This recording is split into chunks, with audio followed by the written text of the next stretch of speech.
She was seen leaving at 9:45 in the evening, crying. The people who watched her walk out didn't think much of it. She'd just been fired from her job at the snack bar. She was 16 years old. She was upset. That was all. 4 blocks separated Hot Skates roller rink from her family's home in Lynbrook, New York. 4 blocks on a November night in 1984. She had walked that route before. She knew it well. She never made it home. 25 days later, on December 5th, 2 teenage boys found her body buried under leaves and shipping pallets in a wooded stretch along the Long Island Railroad tracks, less than a mile from the rink, less than a mile from her front door. The medical examiner determined that Theresa Fusco had been sexually assaulted and strangled with a ligature. She was still 16 years old. What followed was not just a murder investigation. It was 41 years of a case that broke nearly every person who touched it. The wrong men locked away, a family waiting in a silence that never ended, and a killer who spent 4 decades living quietly, working overnight shifts at a Walmart, throwing away a smoothie cup that he had no idea would end everything. Theresa Fusco grew up in Lynbrook, a small, tight community on the south shore of Long Island. The kind of place where people knew their neighbors, where teenagers worked after-school jobs at local businesses, where the roller rink on the main strip was a neighborhood institution. Hot Skates had been a fixture in Lynbrook for years. Kids skated there on weekends. Theresa had been working the snack bar. On the night of November 10th, something happened during her shift that led to her dismissal. The details of exactly why she was fired have never been fully made public. What is known is that she was seen leaving through the front doors at 9:45 p.m. and that she was crying when she left. A witness saw her go. Nobody followed her out. Nobody walked her home. Nobody thought they needed to. The community noticed she was missing within hours. Her family reported it immediately. A search began, and Lynbrook held its breath. Theresa was not the only young woman to vanish from that part of Long Island in that period. Kelly Morrissey had disappeared in June of 1984 and was never found. Jacqueline Martorella would disappear the following March and was later found dead at a private golf club. 3 young women, 3 cases, 1 small community. Local residents began calling it the Lynbrook Triangle. The pressure on law enforcement was enormous, and that pressure would shape every decision made in Theresa's case for years to come. When her body was found on December 5th, investigators processed the scene. Vaginal swabs taken during the autopsy revealed the presence of semen. The evidence of a sexual assault was clear. What was not clear was who had done it. And in 1984, the forensic tools that would eventually answer that question did not yet exist in any meaningful way for a case like this. Nassau County detectives began interviewing people connected to Theresa's circle and to the broader social world she had moved through in Lynbrook. The investigation pulled in names. It examined relationships. It looked at men who had been associated with the other missing women cases, trying to find a thread that connected everything. The thread they found was wrong. Dennis Halstead was a local contractor in his early 30s. He was married with 5 children. He had a reputation in the neighborhood as someone the parents of young people didn't entirely trust. The kind of adult who lingered at the edges of teenage social circles in ways that made some people uncomfortable. He had been connected loosely to the Martorella case. His name came up. When investigators interviewed him, the name John Restivo came up. Restivo was 27, owned a moving company, had a van. In cases like this, vans matter. The name John Kogut came up in connection with Restivo. Kogut was younger, worked occasionally with Restivo's operation. Investigators brought Kogut in for questioning. What happened next became one of the most documented examples of coerced confession in American true crime history. The interrogation of John Kogut lasted 12 hours. During that time, investigators told him he had failed a polygraph examination. That was not true. They told him the evidence against him was overwhelming. They kept him in that room through an extended, exhausting session, and at the end of it, Kogut signed a confession. The confession had been handwritten by one of the detectives conducting the interview. It named Restivo and Halstead as his co-conspirators. Kogut later said he had no memory of the night in question and had signed the document because he believed the interrogators when they told him his situation was hopeless. All three men were convicted in 1986. The jury heard the confession. A forensic analyst testified that 2 hairs recovered from Restivo's van were microscopically similar to Theresa's hair, similar from root to tip, including artificial treatment. The 3 men were sentenced to 33.5 years to life in prison. What the jury never heard was that none of the physical evidence linked any of them to what had been found on Theresa's body. No DNA testing, no match to the biological evidence recovered at autopsy. Because in 1986, DNA profiling in criminal cases was still in its earliest stages. And in Nassau County, the standard being applied was microscopic hair analysis, a technique that decades later would be largely discredited as a forensic tool. 3 men went to prison for a murder they did not commit. They served 18 years before anything changed. In the early 2000s, advances in DNA technology made it possible to analyze evidence that had been stored for nearly 2 decades. Innocence Project attorneys took an interest in the Fusco case. They pushed for testing of the biological material recovered from Theresa's body in 1984. The results were conclusive and devastating. The DNA profile extracted from the vaginal swab did not match John Kogut. It did not match Dennis Halstead. It did not match John Restivo. None of them had ever been in that wooded stretch along the railroad tracks. Think about what 18 years inside a correctional facility actually means. Restivo went in as a 27-year-old man trying to build a business. He came out in his mid-40s with nothing. Halstead's 5 children grew up without their father in the house. They visited him in prison. They watched their father age through a sentence that had no business being imposed on him. Kogut entered the system as a young man and lived inside it long enough that by the time the courts finally acknowledged what had happened, the world outside had changed around him in ways he had to relearn from scratch. These were not abstractions. These were men who went to sleep in a cell every night for 18 years, knowing they had not done what they were convicted of doing. And the man who had done it was outside, living in Lynbrook, then eventually drifting south through Suffolk County, finding a job, finding a routine, becoming the person his neighbors would later describe to reporters as someone they remembered as troubled. In June 2003, the convictions of all 3 men were overturned. Restivo and Halstead were released, and charges against them were eventually dismissed entirely. Kogut's situation was more complicated because of his confession. Prosecutors retried him in a bench trial. On December 21, 2005, the judge found him not guilty.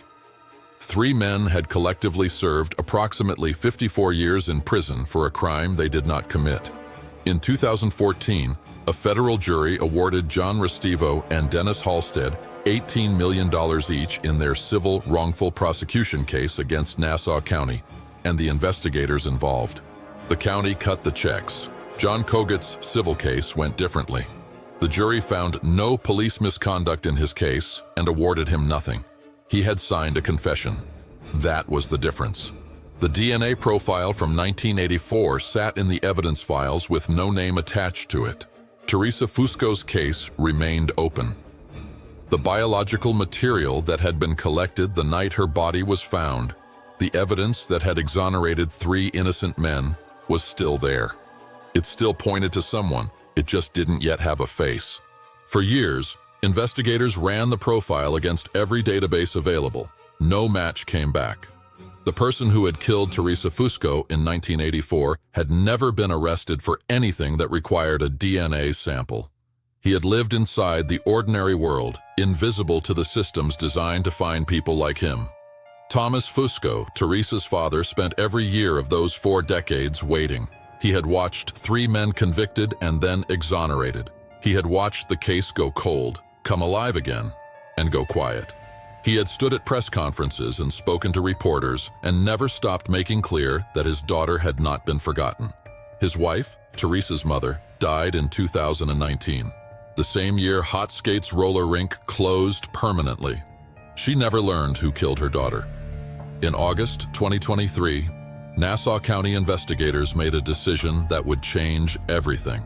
They sent the vaginal swab from the original autopsy, the sample that had been sitting in evidence storage for nearly 40 years, to a specialized forensic laboratory in Houston, Texas. The lab used a technique called SNP profiling, which extracts far more genetic information from a biological sample than older methods could. From that enhanced profile, investigators partnered with the FBI's Forensic Genetic Genealogy Unit. Forensic genetic genealogy works by uploading a DNA profile to public ancestry databases. If any person in those databases shares enough genetic material with the unknown sample, it indicates a biological relationship. The closer the relationship, the stronger the signal.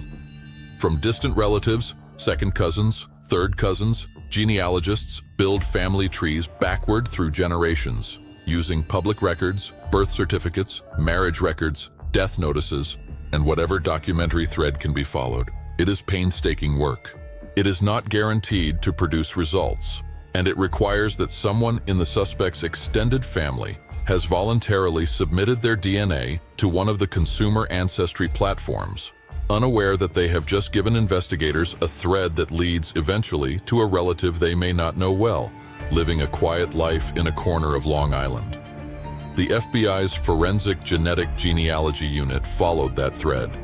It took time, it narrowed, it pointed toward a family, and within that family, toward a man. Richard Bilodeau was 62 years old in 2024. He was living in Center Mauritius, a small hamlet on the south shore of Suffolk County. He worked overnight shifts at a Walmart. He had a Facebook page that described him as a Mets fan and a Dallas Cowboys fan. He had no criminal record. He had lived an unremarkable life in a corner of Long Island that most people would have difficulty locating on a map. In 1984, he had been 22 years old.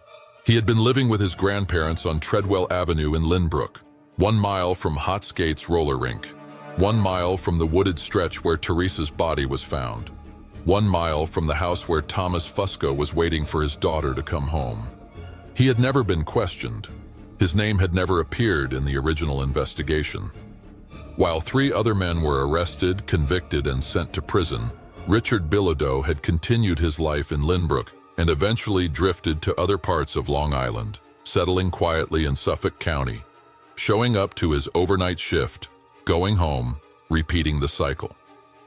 Investigators began surveilling him in 2024 after the genealogy work had narrowed the focus to him. The surveillance was patient and methodical. They needed a DNA sample. They needed something he had discarded, something that belonged to him that he had placed into the public space, where there is no expectation of privacy. In February 2024, investigators watched Bilodeau leave a tropical smoothie cafe in the Center Mauritius area with a drink. They watched him drink it. They watched him toss the cup and straw into the garbage outside his house. After it was placed on the street for collection, investigators retrieved it. The straw went to the lab. The DNA extracted from that straw, from a plastic tube that Richard Bilodeau had put to his lips and thrown away without a second thought, matched the DNA profile developed from the vaginal swab taken from Theresa Fusco's body in December 1984. The match was described by prosecutors as 100%. Not probable. Not likely. 100%. Investigators spent months building the case before moving on an arrest. On October 14, 2025, Richard Bilodeau was indicted by a Nassau County grand jury. The following day, he was arrested and arraigned before Judge Helene Gugerty on 2 counts of second-degree murder, intentional murder, and murder committed in the course of a rape. He pleaded not guilty. When Nassau County District Attorney Ann Donnelly stood at the press conference on October 15th, Thomas Fusco stood beside her. He was in his 80s. His wife was gone. His daughter had been gone for 41 years. And he told reporters that he had never given up hope. that he had always had faith, that he loved Theresa and missed her, and that she lived in his heart. At some point during the investigation, before his arrest, detectives had spoken with Bilodeau. He told them he didn't know Theresa Fusco. He said he didn't recognize her photograph, and then he said something that the district attorney chose to read aloud at the press conference. He said people got away with murder back then. Donnelly looked into the cameras. "It's 2025, she said, and I got you now." The Bilodeau case raises a question that the Fusco family and the men wrongfully convicted have both, in different ways, been living with for decades. It is not a comfortable question. It is the kind of question that sits in the room after everything else has been said. 3 men were convicted of this crime in 1986. The evidence used to convict them included a coerced confession, microscopic hair analysis, and the accumulated pressure of a community demanding answers in a moment of genuine fear. None of it was the truth. All of it was enough for a jury in 1986 to send 3 people to prison for most of their adult lives. John Restivo and Dennis Halstead each received $18 million. John Kogut received nothing. All 3 of them lost their 20s, their 30s, and part of their 40s in New York State prisons for a crime committed by a man who lived a mile from the scene and was never once interviewed. The man who actually killed Theresa Fusco spent those same decades building an ordinary life. He watched the news. He probably heard about the exonerations in 2003. He watched 3 other men go through what he had caused, and he said nothing. He drove to his overnight shift. He came home. He watched whatever a person watches when they come home from a Walmart night shift at 6 in the morning. He drank his smoothie, and he threw the cup in the garbage. Consider what that silence required. 3 men were publicly exonerated of a crime he committed. Their names were in the newspapers. The case was on television. The Innocence Project held press conferences. And Richard Bilodeau, who had been 22 years old and living a mile from hot skates on the night Theresa didn't make it home, said nothing. He did not come forward. He did not call a lawyer. He did not feel the weight of what was happening and decide that enough was enough. He watched, and he stayed quiet, and he kept going to work. That is a choice that requires a specific kind of internal architecture. The ability to hold something like that and carry it without it showing for 41 years. The original investigators who worked the Fusco case and who pushed the prosecution of Restivo, Halstead, and Kogut have not faced criminal charges. The techniques used in that investigation, the extended interrogation, the deceptive polygraph claims, the reliance on microscopic hair analysis as primary evidence, were not unusual for their era. That is not a defense. It is a description of the system that existed in 1986, and it is relevant to understanding how 41 years of injustice were possible. Nassau County has paid $36 million in civil settlements related to this case. The county that failed Theresa Fusco has paid for that failure in ways that are measurable. What cannot be measured is what John Restivo lost when the moving company he was trying to build collapsed during his imprisonment. What Dennis Halstead lost when his children grew up without their father. What John Kogut lost when he signed a document he didn't write in a room he had been in for 12 hours, trying to survive a night that should never have happened to him. Bilodeau's defense team has noted in their early filings that the same office that wrongfully prosecuted 3 innocent men is now prosecuting their client. They have argued that the jury should be cautious given that history. District Attorney Donnelly has responded that the DNA science in this case is of a completely different order than anything that existed in 1986. A 100% match between a straw and a 40-year-old biological sample is not microscopic hair analysis. It is not a coerced statement. It is a genetic profile that cannot be argued away. The case is still moving through the courts. Thomas Fusco was in his 80s when he stood beside the district attorney at that press conference and said he had never given up hope. He said Theresa lived in his heart. He said he was grateful. And then he turned to Ann Donnelly and said something that the cameras captured and that has stayed in the public record since. He said, "I'll be by your side to the end." His daughter was 16 years old when she walked out of a roller rink crying on a November night. She was 4 blocks from home. She knew the way. She had walked it before. 41 years passed between that night and the morning Richard Bilodeau was arraigned in Nassau County Court. The straw that connected those 2 moments was thrown into a garbage can outside a house in Center Mauritius, retrieved by investigators who were patient enough to wait for exactly the right object, and processed by a laboratory in Texas using technology that did not exist when Theresa was alive. The science doesn't lie. It just sometimes takes 41 years to be asked the right question.